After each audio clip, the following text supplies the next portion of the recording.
Good afternoon, and welcome to the Wednesday afternoon conference call. This is Jim George speaking, the non-attorney spokesman and facilitator for Trusts Unlimited, and I'd like to thank all of you for taking the time to listen to this call. I called earlier today for our regularly scheduled call, and there was some sort of a technical glitch, so I'm hoping that I can very briefly provide the information that I intended to provide earlier and to record it for those that would wish to listen. So I'm going to move quickly through the information that I have.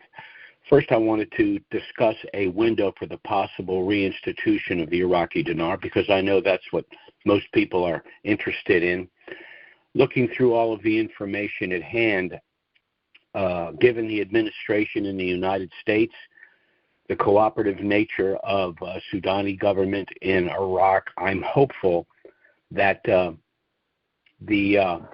January of 2026 is going to be the backstop for getting all of this done, if not sooner.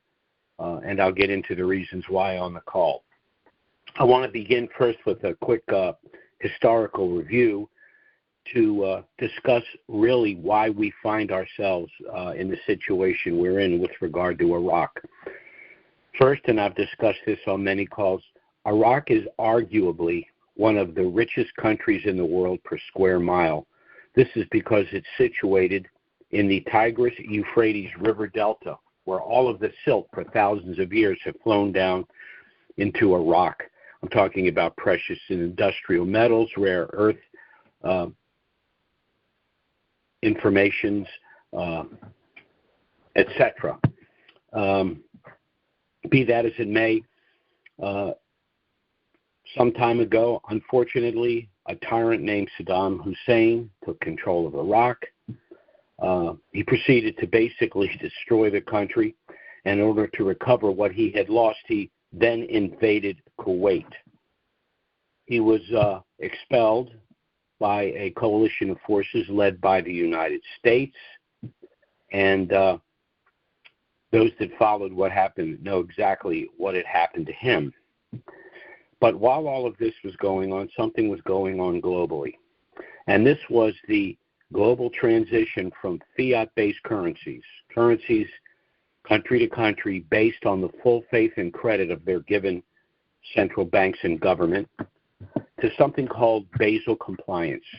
Basel compliance means the value of a given currency of a given country is based on the known natural resources of that country and the ability to bring those resources to market.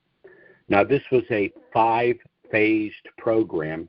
With each phase, there was an increase in the value of the currency, again, based on the known natural resources in that country and the ability to bring those resources to market. I believe we're in phase 4 of the 5 phases right now. So those of us that purchased the Iraqi dinar, when Iraq was being sanctioned, purchased it in a program rate, meaning that we could purchase about 1 million Iraqi dinar for $1,000. Now, why would we purchase the currency of a country that was being sanctioned internationally and whose currency was in a program rate?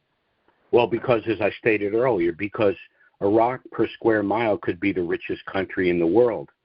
And when the sanctions are lifted and Iraq returns, the value of its currency will reflect its actual wealth.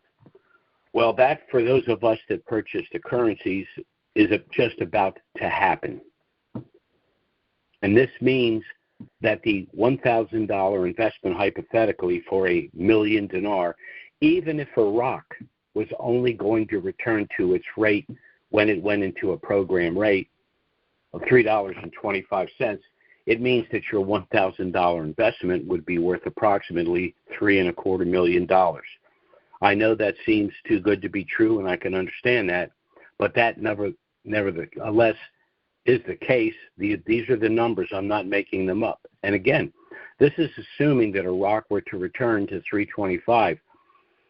Speculators almost unanimously agree that the Iraqi dinar should be north of $4.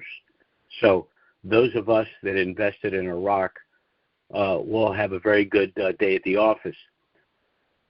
But most of us that invested in Iraq did so with the idea that what's about to occur should have happened a long time ago. But if you've been paying attention, it's been 2 steps forward, 1 step back for 20 years. It's been very, very frustrating. It always seems that there's one player involved that is holding back everyone else. We just can't get everyone on the same page. But then something happened. And that something was the election of Donald Trump.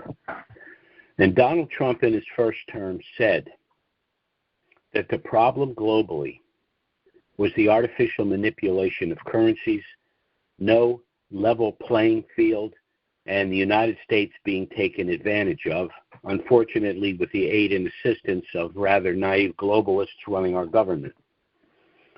Well, that's all going to change, particularly since Trump was elected for the second time. As an example, he's using tariffs as leverage against currency manipulators like China.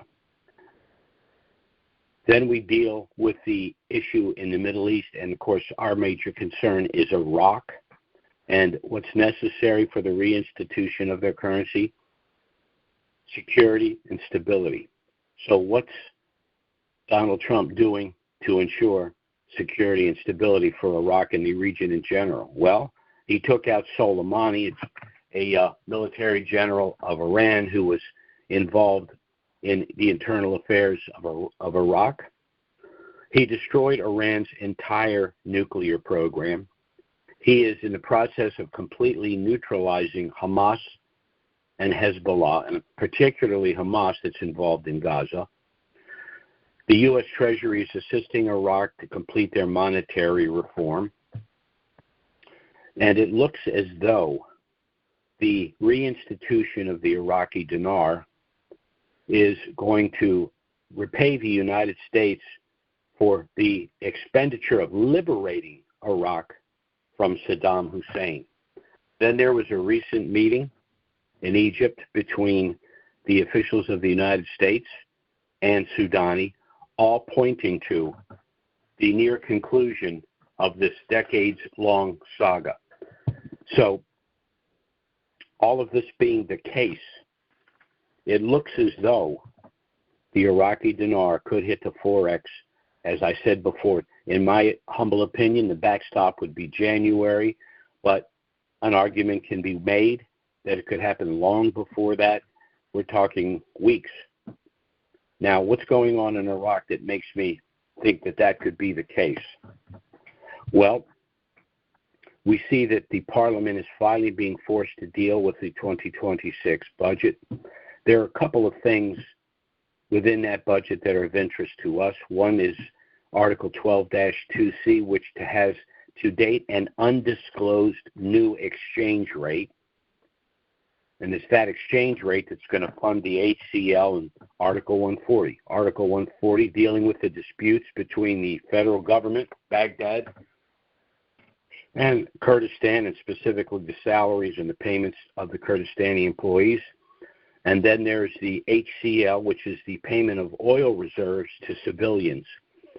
So it looks as though we are very, very close to seeing all of this finally resolved.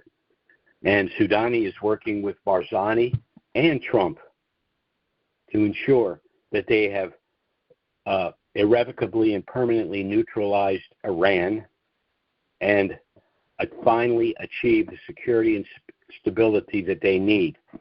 Now, how does that affect those of us that have currencies? Well, for the citizens of Iraq, the elimination of the provisional 3-0 notes simply means that the citizens will not be issued those 3-0 notes, that the citizens that hold the 3-0 notes, those last 3 zeros in essence, or the 3 zeros in essence don't exist, and the release of the new category small notes with the new rate is what the citizens will receive. That will be their purchasing power.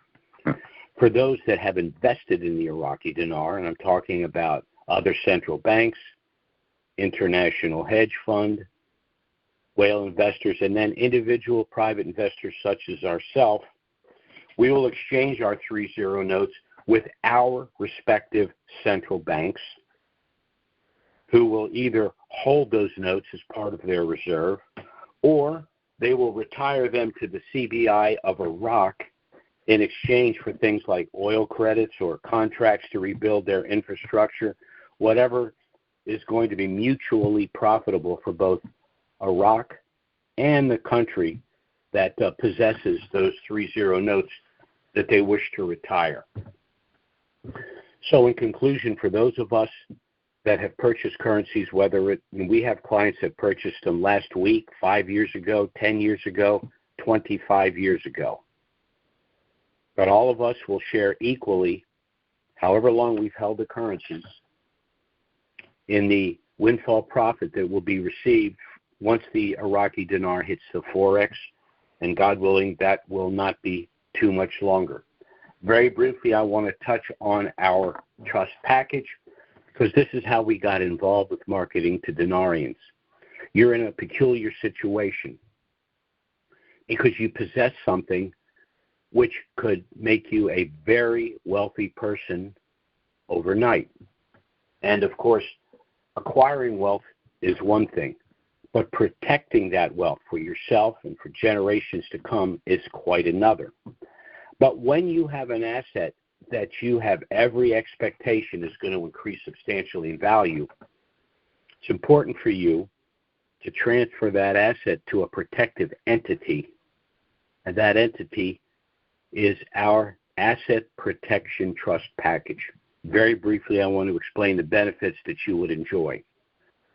What you would, in essence, be doing is establishing the trust with you as the beneficiary, and then you would transfer the currency to the trust. Now, by doing so, you would protect your privacy and your anonymity. You operate with a Social Security number. The trust operates with an EIN number. In addition, the trust is sealed. That means absent cause, no one has a right to know what's in that trust. Someone would literally have to go to a court and establish that you have in some way defrauded them in order to pierce that trust to see what's in it. The second benefit is this will allow you to avoid personal IRS scrutiny, because while you're the beneficiary of the trust, business activities occur within the trust. The third benefit is this trust will allow you to avoid the cost and delay of probate. That's because there is no probate. When you pass away, the assets in the trust simply go to the named beneficiaries. Therefore, you've avoided probate. Now, probate is a process that can take months and even years. In addition, in the probate process, there's complete and full disclosure.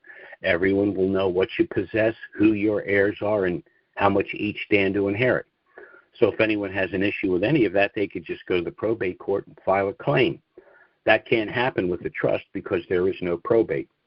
In addition, there is something called the federal estate tax. This is the tax that's assessed in order for that estate to be transferred to heirs. That tax can be as much as 55% of your entire estate, in excess of $12 million. But with this trust, you completely avoid and bypass the federal estate tax. Why? Because there's no transfer of ownership. The trust still retains ownership. It's just that the beneficiaries within the trust have gone to the heirs of the estate rather than to the person initiating the trust, these settlers. Then there's the pre-RV gifting. Many individuals like to gift currencies before they revalue to family and friends in order to avoid a federal gift tax, because a pre-RV gift is worth much less. But the problem for some individuals is they'd like to gift currencies to family and friends, but for a number of reasons, they know that those individuals can't handle a substantial sum. Well, we've rectified that problem because within our package of trusts is a exclusively established gift subtrust, which means you're able to gift the currencies to family and friends, avoid the federal gift tax, but you have control of the post-RV proceeds through this gift subtrust. So you've got the best of both worlds. The last benefit is the asset protection benefits, one pre-RV, one post-RV. Pre-RV, this trust will allow you to circumvent the Uniform Fraudulent Transfer Act. Very simply, let me explain to you what this means. You have 10 million dinar. You paid $10,000 for those 10 million dinar. You assign them to your trust. They revalue for $3, the currency, the dinar. You now have 30 million in trust. Can you personally be sued for $30 million? No. Why? Because the currencies were only worth 10,000 when you transferred them out of title to the trust. Post-RV, there's a benefit I like to refer to as limited liability stop loss. This is why we have a package of trusts. As you purchase items or transfer items you own to the trust, they each go into their separate sub-trust, homes, cars, boats, etc. So, for example, you're in a car accident. The accident is your fault. The individual wishes to sue you. Well, they find out you don't own anything, so they're left to sue the trust. Well, the trust that owns the car in the accident was one of your sub-trusts. And the only thing in that sub-trust is that one car in the car insurance policy. In that scenario, the car insurance company will repair or replace your car, and your insurance company, pursuant to your liability claim, will pay the plaintiffs of any potential lawsuit. But that's as far as this goes, because all of your other assets are in separate sub-trusts, which under the law are separate legal entities having nothing what to do with the accident in question, meaning that the plaintiffs would have no standing to pursue them. So by establishing your trust package pre-RV, you will enjoy benefits that simply are unavailable if you attempt to establish a trust post-RV. Now, our trust package is initially a package of 10 trusts consisting of one master trust that will hold your assigned currencies and financial assets like bank accounts and investment accounts post-RV, one optional gift sub-trust if you wish to give currencies to family and friends and to protect that wealth, and then 8 additional sub-trusts to hold cars, homes, boats, etc. Now, this was the simplification of a rather sophisticated trust package that we've utilized in the past with a cost of anywhere from $6,000 to $10,000. But our trust package, having been marketed to Dinarians, is available to them for $2,500. We even have a deferred payment arrangement. It'll cost you a little more to do it that way, but we do have a deferred payment arrangement as well. So if you have currencies, and if you want to protect that wealth, and if you want to make sure that no one even knows you possess this wealth, you need to establish the trust and assign the pre-RV currencies to the trust. And this works for all of your other currencies.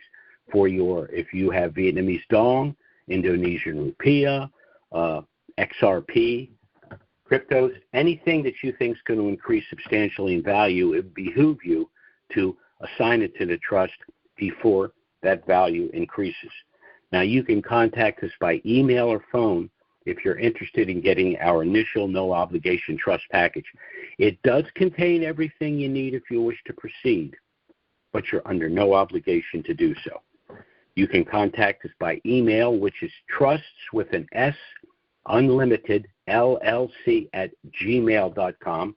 That's trusts with an S, unlimited, LLC at gmail.com, or our phone service 307-274-4122. 307-274-4122. Contact us by email or phone. We will get our trust package out to you right away. Has a lot of valuable information you want to review. If you have any questions, you can contact us. We'll be happy to assist you if you decide to proceed. Once again, everything you need is in the package. We will get your trust to you as quickly as we can. We usually get them out within 5 working days. Time may be short. I would strongly suggest you get your trust package as soon as possible because you do not want to miss the boat on this one. The difference between establishing a trust pre- and post-RV is huge. So thanks so much for listening to the call. I'm sorry for the confusion we had earlier today. I still don't know what happened with that call, but I hope that you have an opportunity to listen to this call, and you can contact us once again if you have any questions. We'll be happy to assist you. So thanks so much for listening. Have a great week. Our next call, of course, will be next Wednesday, noon Eastern, 9 a.m. Pacific. Certainly, if something of a dramatic nature were to happen between now and then, we'll try to get out an emergency email and schedule an emergency conference call. But failing that, we'll be back next Wednesday, noon Eastern, 9 a.m. Pacific.